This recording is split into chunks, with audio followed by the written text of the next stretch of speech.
네, 전 이번 4차 베트남 선교를 다녀온 26기 최수아입니다. 전 개인적으로 이번 선교가 역대급으로 굉장히 좋았는데 그건 아마 제가 기존의 제 삶의 방식에서 벗어나서 하나님이 일하시는 곳으로 저를 옮기는 작은 경험이 있었어서 그랬던 것 같습니다. 제가 이번 베트남 선교에서 사실상 한 일은 별로 없습니다. 그럼에도 하나님께서 초청해 주신 선교지에서 같이 예배하고 또 그 사역에 참여하는 기쁨을 누렸습니다. 선교는 호치민의 요원식 선교사님 사역하시는 비전 153 SSPC를 중심으로 이루어졌고 베트남인 신학생 20명과 저희 선교대원 70여 명이 6개 팀으로 나뉘어져서 짜서 움직였습니다. 신학생들은 20대 초에서 30대 초까지 우리와 모든 함께 일정을 다 함께 하면서 지냈습니다. 봉상 국가라서 예수님을 직접적으로 전하면 경찰에 잡혀갔기 때문에 길거리 전도나 시설에 가서도 예수님을 직접적으로 증거하는 사양이 없어서 저는 사실 중반이 지나도록 베트남 사역의 컨셉이 어떤 건지 잘 갈피를 못 잡다가 끝날 때쯤에 어떤 사역인지 조금 알게 되었습니다. 먼저 베트남 선교는 하나님의 사람을 세우는 사역이었습니다. 전 베트남이 처음이라서 그 변화 과정을 잘 보지를 못했는데 2차 선교 때보다 3차 선교 때 그리고 이번에 4차 때 사역지가 더 다양해지고 넓어지고 주의 복음을 전하는 방식도 더 성숙해지고 그런 길이 열리는 게 보인다라고 다른 대원분이 저에게 전해주더라고요. 사역했던 곳곳에서 또한 베트남의 그 신학생들이 주가 돼서 참여를 했는데 주제날에 거기 빌롱성 초등학교에서 6개 반, 한국어 반, 댄스 반, 뭐 미술, 체육, 레크레이션을 가장한 우리 오영리 팀이 있었는데 전 딱히 그때 할 일이 없어가지고 반 사이사이를 돌아다니면서 사진 찍으면서 구경을 했습니다. 근데 제일 인상 깊었던 팀이 평균 연령 한 60세 정도 되는 레크레이션을 가장한 오영리 팀이었는데 집사님들이 다 십자가 옷을 입고 예수님 옷을 입고 마귀 옷을 입고 꽁트 형식으로 복음을 전하는 팀이었습니다. 근데 복음을 공적인 자리에서 전하면 잡혀가기 때문에 통역을 할 때 간접적으로 전하라고 했는데 목사님 앞에 얘기하셨지만 그 베트남 동역자였던 민귀 양이 마음이 점차 담대해져서 그냥 막 있는 그대로 날 것의 복음을 그대로 전파를 했습니다. 아마 오늘 저녁 예배 때 간증 영상 따로 준비되어 있다 하시는데 그런 갈등과 또한 믿음의 결단 과정 가운데서 그녀는 그 복음을 직접 전했다는 것 자체로 그 영혼이 기뻐하는 모습을 볼 수가 있었습니다.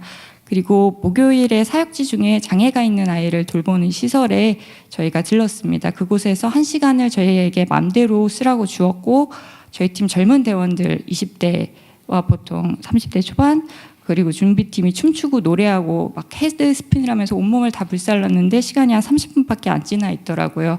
되게 곤란한 상황이었는데 이제 레크레이션을 할 차례에서 어떤 베트남인이 나와서 게임이랑 레크레이션을 진행을 하는데 너무 잘 진행을 해줘서 저는 그냥 보다가 저희가 힘들어 보이니까 시서 선생님이 진행을 하나 보다라고 생각을 하면서 애들이랑 놀았는데 알고 보니 함께 갔던 베트남 신학생, 대학생 중에서 한 명이 레크레이션을 진행을 한 거였습니다.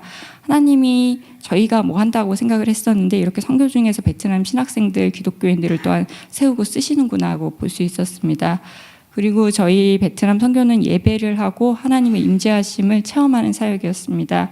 총 8번 예배가 아침과 저녁으로 드려졌었는데 베트남 교회와 복음 전파를 위해서 기도를 주로 하는 예배도 드려졌고 또 말씀 전파를 중심으로 하나님의 은혜, 사랑 그리고 틀을 깨는 믿음에 대해서도 전파를 해주셨습니다. 모든 예배에서 알 수 있었던 거는 하나님 마음이 베트남 가운데 있고 그 사람들을 정말 많이 사랑하신다는 게 너무 선명하게 느껴져서 제가 사실 굉장히 개인적이고 또 나라와 민족을 위한 기도 같은 건 절대 안 하는 사람인데 그런 상황 그 베트남에 갔을 때 예배를 드릴 때는 저라는 틀에서 벗어나서 베트남과 그리고 그 땅과 신학생들을 위해서 기도를 할 수밖에 없었습니다.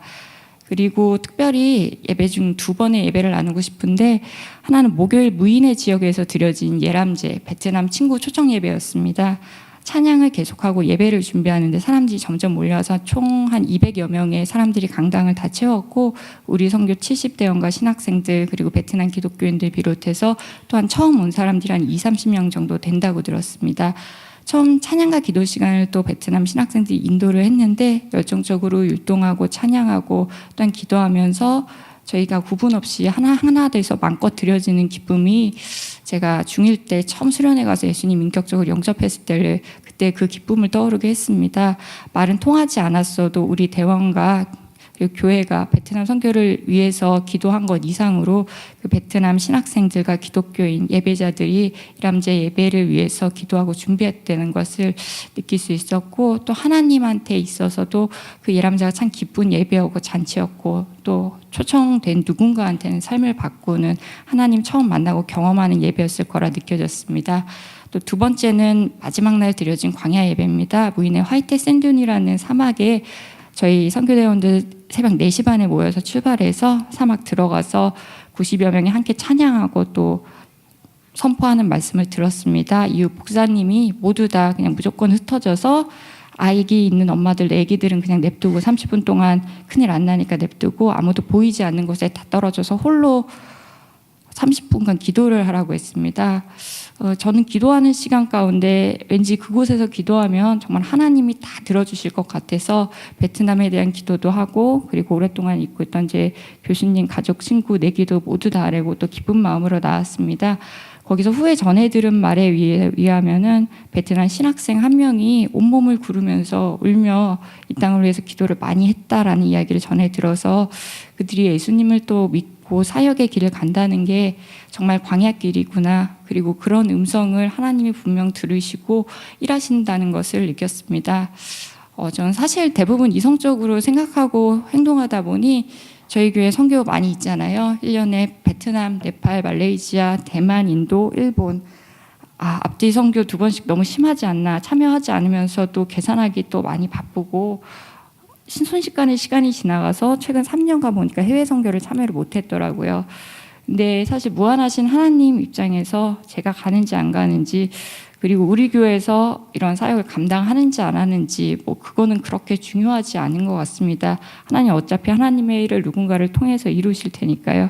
단지 그런 콜링에 그냥 제가 예라고 응답을 했을 때 하나님이 전혀 제가 예상치 못했던 거를 보여주셨고, 그곳에서 하나님의 마음을 보여주고 또한 참여하게 해주셨습니다.